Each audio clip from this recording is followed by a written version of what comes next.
Start. जय Shivray Angad sir. जय शिवराय कृष्णा. जसं की आज तुम्हाला माहिती आहे अंगद सर, आज आपण रायगड किल्ल्यावर आलेले आहोत. हो हो बरोबर. शिवाजी महाराजांची ही स्वराज्याची राजधानी होती. बरोबर. शिवाजी महाराजांकडून आपल्याला खूप काही शिकायसारखं आहे. त्यांच्या आयुष्यामध्ये खूप चढ उतार आलेले आहेत. त्यांनी एकही किल्ला नसताना खूप सारे गड किल्ले जिंकले, पण एकदा पुरंदरचा तह झाला होता, त्यामध्ये खूप सारे ते 23 किल्ले जिंकले, हरले आणि त्याच्यानंतर सर्व किल्ले जिंकले. बरोबर. तर शिवाजी महाराजांकडून आपल्याला खूप काही शिकायचं आहे. तर मला खूप सारे डाऊट्स येतात सर, ही एक्झाम नाही निघाली, हिचा एक्झाम परीक्षा आहे, कसे वगैरे अभ्यास करायला पाहिजे. तर शिवाजी महाराजांच्या जीवनचरित्रावर तुम्ही आपल्या विद्यार्थ्यांना काय सांगाल, की त्यांच्यापासून प्रेरणा कशी घेतली तू पाहिजे? जो मला प्रश्न विचारला त्याचं उत्तर पण तूच दिलेलं. ओके. तू म्हटलास की पुरंदरच्या तहामध्ये महाराजांनी 23 किल्ले दिले, पण त्याच्यानंतर तू जर पाहिलं तर जवळपास महाराष्ट्रामध्ये 350 किल्ले आहेत शिवाजी महाराजांनी जिंकलेले. वेळ अशी येते जिथे तह करावा लागतो. कधी लढाई मैदानामध्ये करावी लागते, कधी लढाई मैदानाच्या बाहेर करावी लागते, कधी जंगलामध्ये करावी लागते, गनिमी कावा करावा लागतो.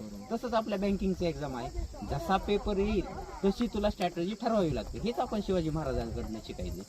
अच्छा. म्हणजे आता तुम्ही म्हणता प्रिपरेशनच्या काळामध्ये काय करायला पाहिजे आणि स्ट्रॅटेजी वापरता तुम्ही म्हटली, मग काय स्ट्रॅटेजी असली पाहिजे सॉल्व्ह करताना वगैरे?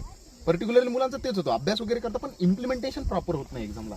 जेव्हा हे बघा महाराज काय करायचे, जेव्हा युद्ध वगैरे नसायचं तेव्हा महाराज स्ट्रॅटेजी ठरवायचे. म्हणजे तेव्हा शांततेच्या काळात. हा परिश्रम करायचे, जेणेकरून युद्धाच्या काळात कमी घाम गाळावा लागायचा. बरोबर. तसंच आपल्या एक्झाम पण आहे, एक्झामचं पण आहे.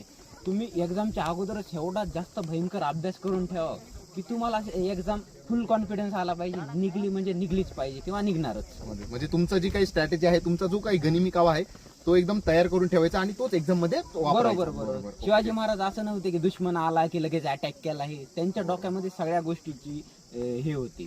फॉर एक्झाम्पल अफजल खान एवढा बलाढ्य होता, पोलादाची पार हाताने वाकवायचा, पण महाराजांनी काय 2 मिनिटांमध्ये ठोकला. ह्याचं कारण काय? स्ट्रॅटेजी.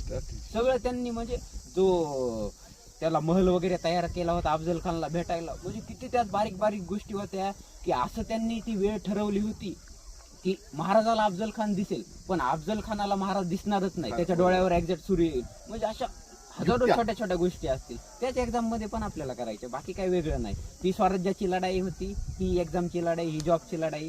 लढाईमध्ये फरक आहे, स्ट्रॅटेजी सेमच आहे. नक्कीच नक्कीच. धन्यवाद सर. आमच्या विद्यार्थ्यांना खरंच तुमच्या स्ट्रॅटेजीचा फायदा होईल. तर जय शिवराय मित्रांनो. जय जिजाऊ, जय शिवराय. जय बाय. शिवराय. भेटूया.